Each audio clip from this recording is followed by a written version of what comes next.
You know, when I do that in my face-to-face classes, I ask the teachers, how many of you got into business because of the summer vacations? How many got in because of the high pay?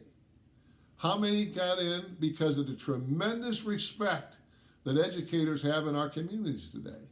Obviously, you know the answer. You know their response. They all laughed.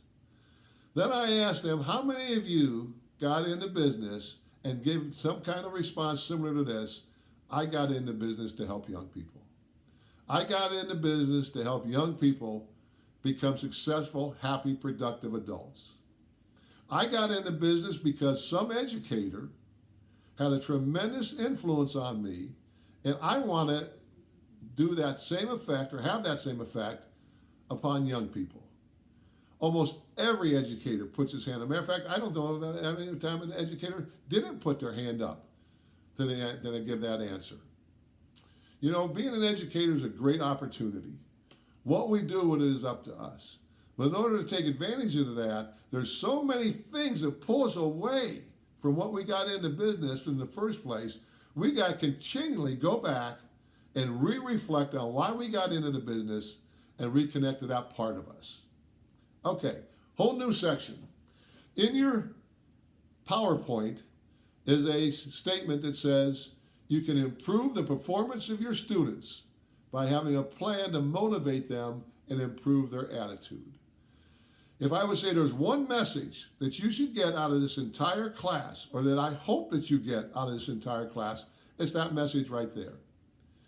I think that you have to realize, number one, that you have control over the attitude of your students.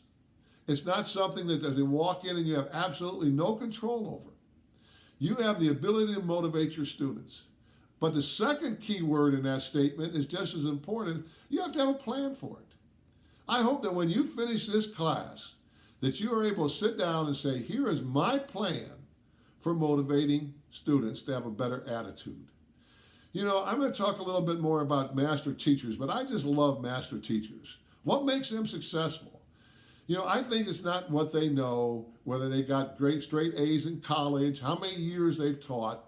I think that they know how to connect to students.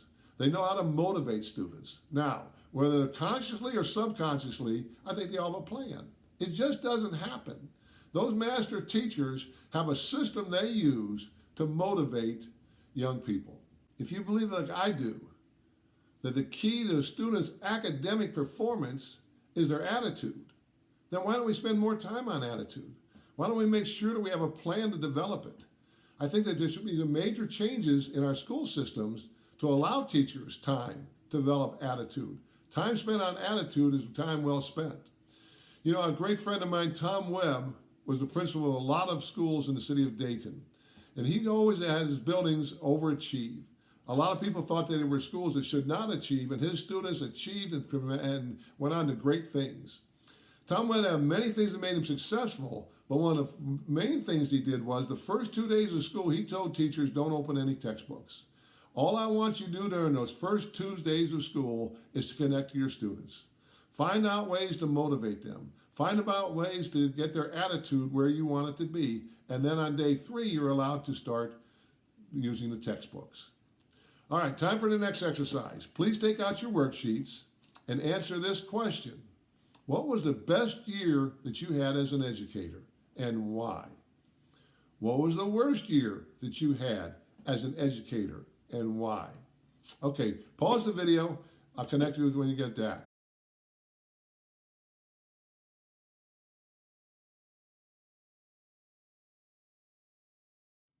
Okay, welcome back.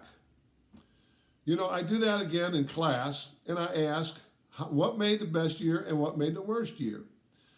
In both cases, I hear a lot of answers that deal with, number one, the administrators. And that is very true. Your administrator can make it a great year, and your administrator can make it a bad year. I hear answers that sometimes talk about the people they teach with, especially if you teach with a team. That is so crucial.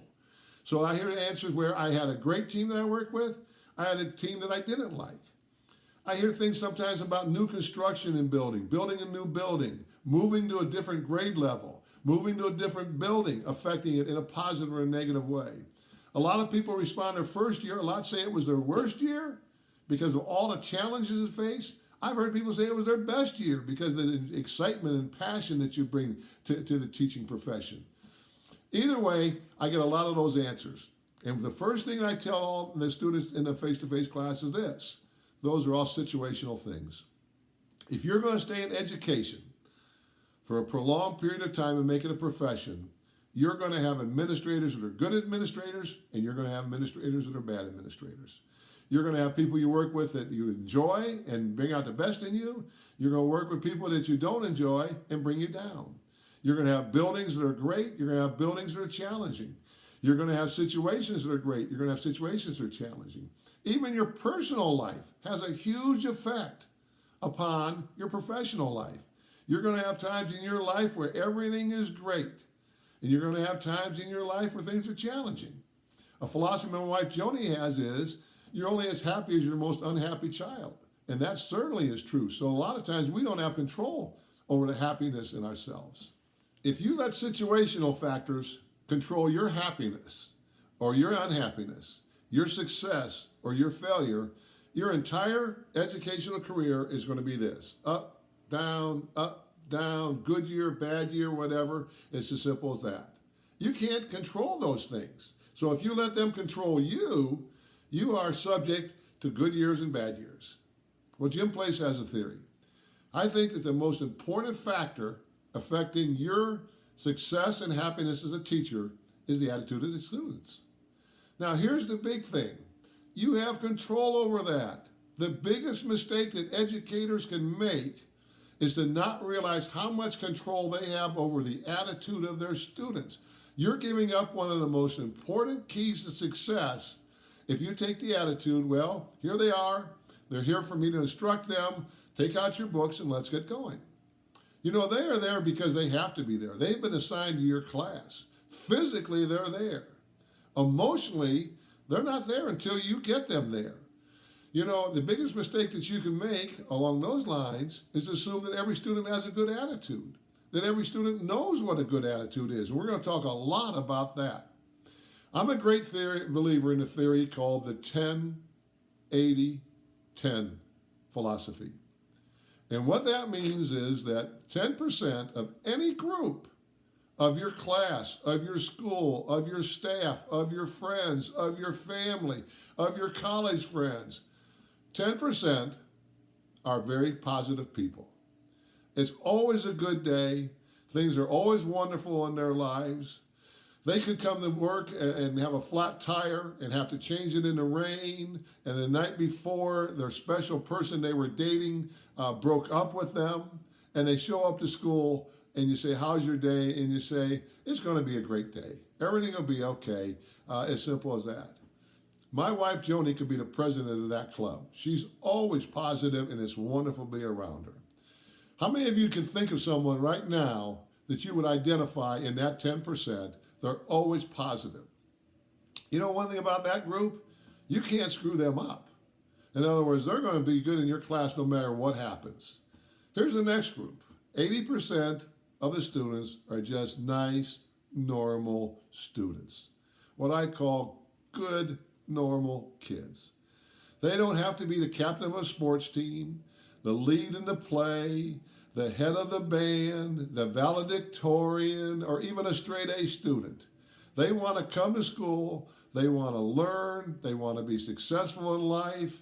They're going to have some failures. Hopefully the failures will be offset by a whole lot of successes. They're just good, normal kids, as simple as that. And then you've got the 10% that a lot of people want to use the word bad kids. I try to stay away from it. I slip sometimes, and I say bad kids. We all do. But you know what? I like to think of them with kids with challenges.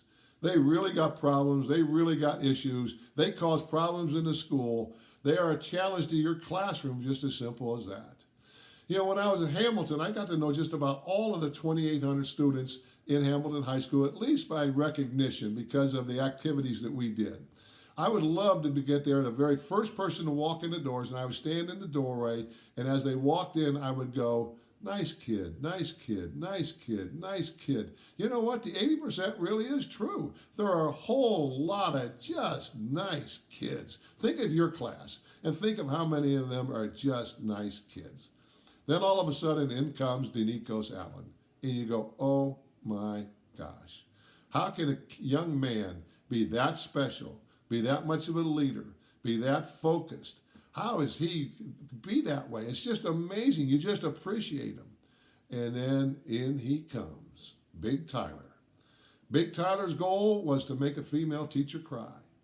You know, he made progress by being a football player, and I'm very proud of that fact. And Big Tyler knows I talk about him. But early in his career, you know, he was only allowed to be put out of school 10 days because of being on the IEP that he was. Those 10 days were gone by mid-October, just as simple as that. Big Tyler was a challenge. He was one of those in the lower 10%. Now that you're thinking about 10-80-10, how do you become a successful teacher? Well, there's a pretty simple formula. You have to get to 80% to move towards the top 10%. If the 80% go towards the bottom 10%, the 80%, you've got problems. They control the class, not you. You know, just a postscript on that. Sometimes that lower 10% is so strong that no matter what you do, and remember I talked about a plan, no matter how great your plan is, the students get to go to them. Same thing is true the opposite.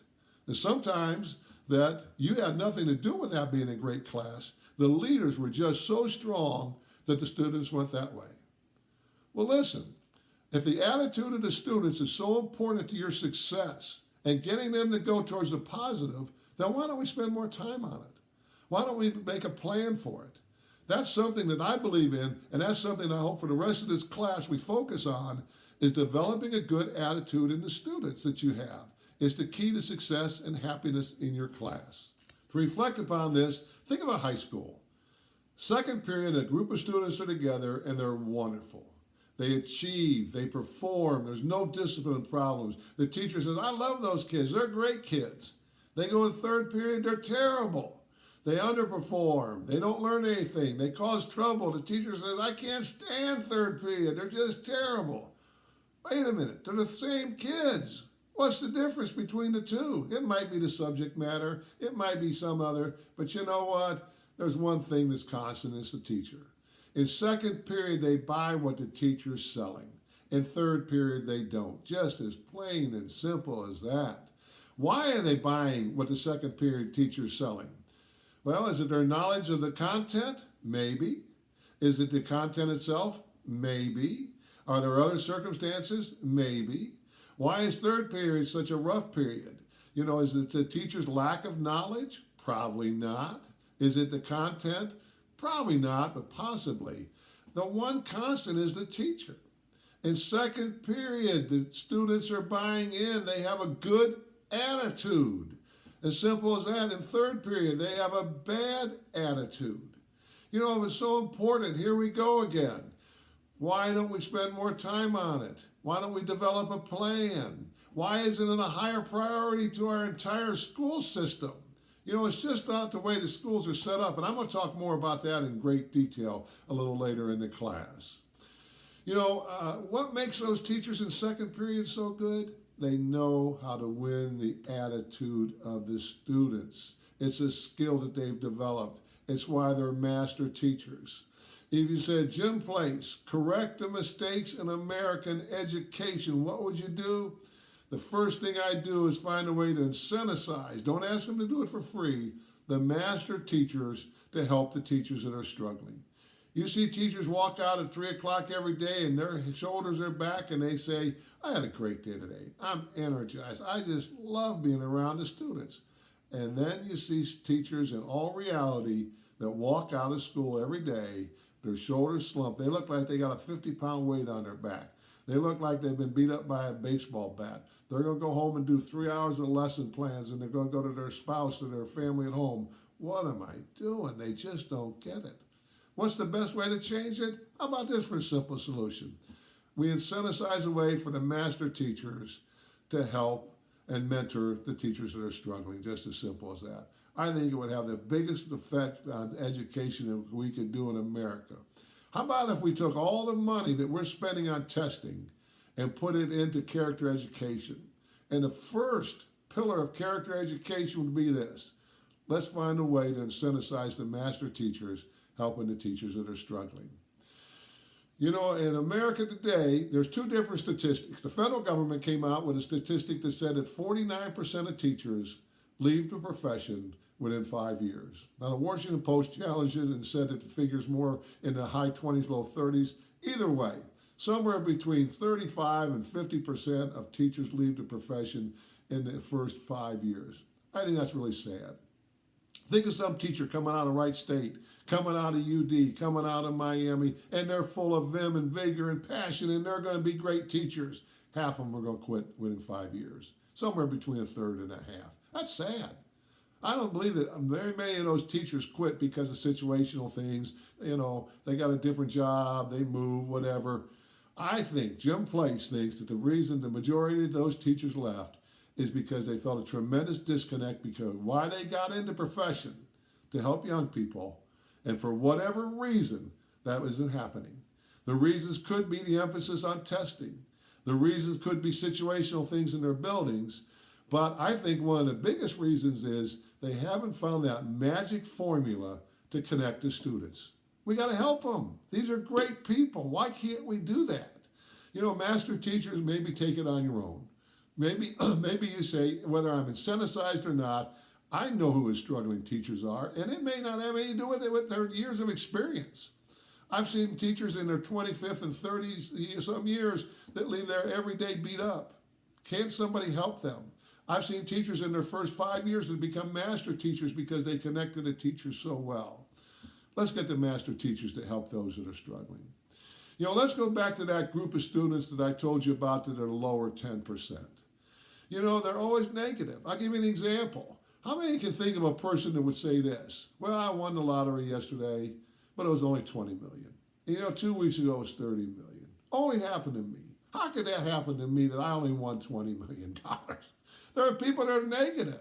You know, in Philadelphia, they had a football game one time where they brought Santa Claus out and the crowd booed Santa Claus and threw snowballs at Santa Claus. How can you dislike Santa Claus? I mean, some people are just negative no matter what you do. Now, as a teacher, you got to know that. In other words, in every class, you have to expect you are going to have that lower 10%. You can't change that. It's part of every group. I think that the teachers that are successful start out by consciously or subconsciously realizing that group is in there. I have control over that group. How I control that group and the effect that I have on that group is going to have a huge success upon my happiness or unhappiness, upon my success or failure. They're going to have a huge effect on the entire class. They're probably not going to affect that top 10%. They are their own people, but they're going to affect that 80% in the middle, and they can bring them that way. You have to understand you have control over that group, the lower 10% I'm talking about. But one thing about that group, you have to work very hard to establishing a relationship with those students. Those are the students that have issues. Once you learn the student's story, you learn the student. I have a theory. I've never had a student that I was having trouble with that I sat down and I said these two magic words to the student. What's up? Not what's happening. I know what's happening. They're being disruptive. They're being unmotivated. They're failing. They're causing everybody else in the class to be unmotivated. That's what's happening.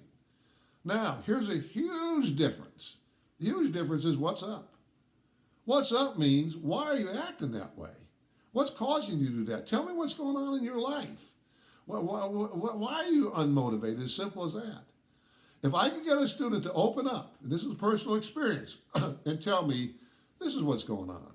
This is why I'm acting that way. You know, an example that I always like to relate is this. We had a young man, and he was trying very hard, a football player, was trying very hard to do the right things. He was in the restroom one day, and he hit another student. I'm sitting in my office. He comes flying into my office. Harry Phillips and Jimmy Bailey are flying right after him. They're our security guards. They do a great job. And, of course, they're going to take him up to the assistant principal. I said, guys, Jimmy and Harry, give me a couple minutes with this young man, will you? I got a great relationship with him. Let me talk to him. He right away started saying, Coach, I was in the restroom, and I hit the guy, and da-da-da. I said, okay, that's what happened. I know what happened. You know, and I see Jimmy and Harry coming behind you. I know something's wrong. Also, I know there's going to be consequences. You're going to go to the office. The principal, assistant principal has to suspend you. You hit a student in school. You're going to miss 2 weeks of school. You're going to miss 2 weeks of football. Those are consequences. Now, let's get down to really what matters. What's up? Why'd you pop the guy? Why'd you hit him? You knew the consequences, or at least you didn't think about them, but they were there. Well, I can tell you one particular case where a young man said, Coach, you know my situation. You know my mom brings home a different guy every week. She goes to the bars. These men come in my house. Coach, you know I've got a 13-year-old sister in the house. You know that half of these guys, I can't sleep because I keep one eye open and one eye on my sister's door. They're just bad people. I come to school every day so angry and so frustrated. Said, I'm going to explode. He said, I know I give my teachers a hard time. He said, but I'm not mad at them. I don't dislike my teachers. My situation is just that I just can't take it when I come to school. Coach, I was in the restroom. The young man said something about my mom. I couldn't take it. I popped him, Coach, and I'm sorry I did it. He said, but it happened. I said, fine. Let's deal with the issues. We know what happened. We know what your consequences are going to be. Let's deal with the what's up factor. The what's up is you got a tough situation at home. You can't control that. There's a lot of things going on there. It'd be nice if you could, but what you can control is how you react to it. It's great that you love your sister, and it's great that you come there, but don't take it on your teachers. Don't take it on that young man who made a mistake in that restroom, but you can't pop him, just as simple as that. You know, that group, that lower 10%, they are dying for students to say, what's up? All of you can identify with students in that lower 10%. Just think about them right now. They are dying for someone to reach out to them. They are dying for someone to ask them that magic question, what's up? You know, another thing about dealing with them is my daughter Carolyn Heller, who is a counselor at Nagle Middle School, has a technique that she uses. She never asks a student, why didn't you do something? What she always asks them is, what kept you from turning in your homework? What kept you from getting a good grade on this test? What kept you from working on this project? Now all of a sudden the whole subject changes. They didn't do it. So many times they go, I didn't feel like it. I don't want to. They're not going to tell you the real reason. The real reason is what kept them from doing it. You know, as a football coach, I had the players miss practice sometimes. And it was easy to punish them and yell at them and tell them how important practice was and how they were hurting the team and how they're hurting themselves.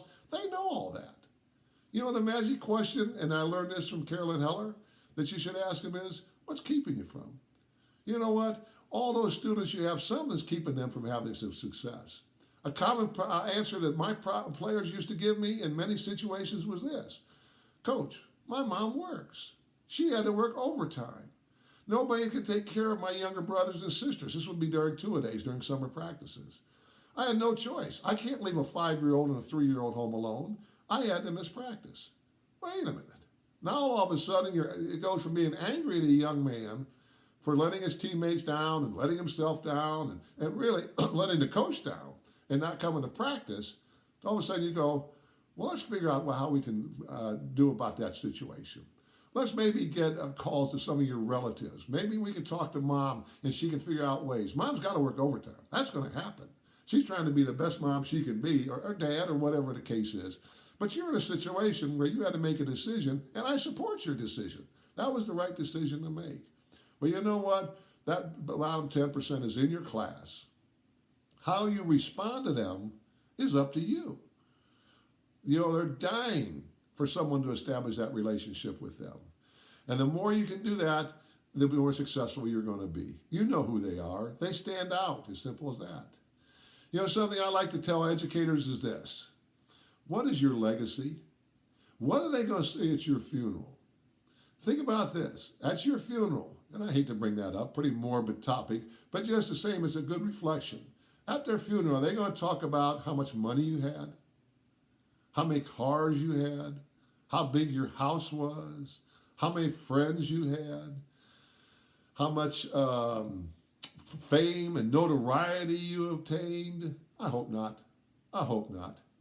How about this, though? At your funeral, as an educator, During your career, you made a point to take one student a year and establish a super relationship with that student. You got that student to move in your class from the 10% up into the 80%. You had a tremendous effect, and the primary factor was your relationship with that student. How about at your funeral then, they say this: you worked for 40 years.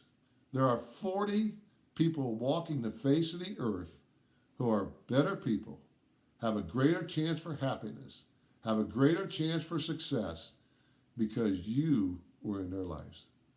How about if you were just a super educator and you could do that for 5 students a year? I mean, you invested in them. You made it clear to these students, listen, I got to go home to my own family every day at 3:30. But from 2:45 to 3:30 every day, I'll be in my office. Why don't you stop by? Even if you don't have anything to talk about, why don't you stop by and tell me how your day went? If you got problems, why don't you talk to me about your problems? Why don't you tell me what's up? Why don't you see what I can do with it? I may not be able to help, but at least I can listen. So all of a sudden, you become that guy, that lady to those young people. Now what are they going to say at your funeral? There's over 200 people walking the face of the earth that are better people, happier people, more successful people because you were in their lives. How about that time that you're going to be walking through the mall or at the grocery store and a young man or a young lady walks up with their family, their wife and 2 children or with their husband, and they say to you, you don't remember me, but you were my teacher. And I just want you to know that some of the things you did had a tremendous effect upon me. What a legacy. You know, that's why I like to tell educators, being an educator is a tremendous opportunity. What you do with that opportunity is up to you. You can use it and leave a tremendous legacy, or it can just be a job. You can go in every day at 7:30, leave at 2:45, instruct, the students learn material, do a good job or bad job at that, or you can be a person that really and truly leaves a legacy as an educator. Quite obviously, if you buy into the Jim Place philosophy of things, you're going to take the second one and leave a legacy. You're going to find a way to establish that relationship. You know, not only will it make them better, it makes you better, makes you happier, more successful, and a better teacher. At this time, I'd like you to watch a short video that deals with 10-80-10.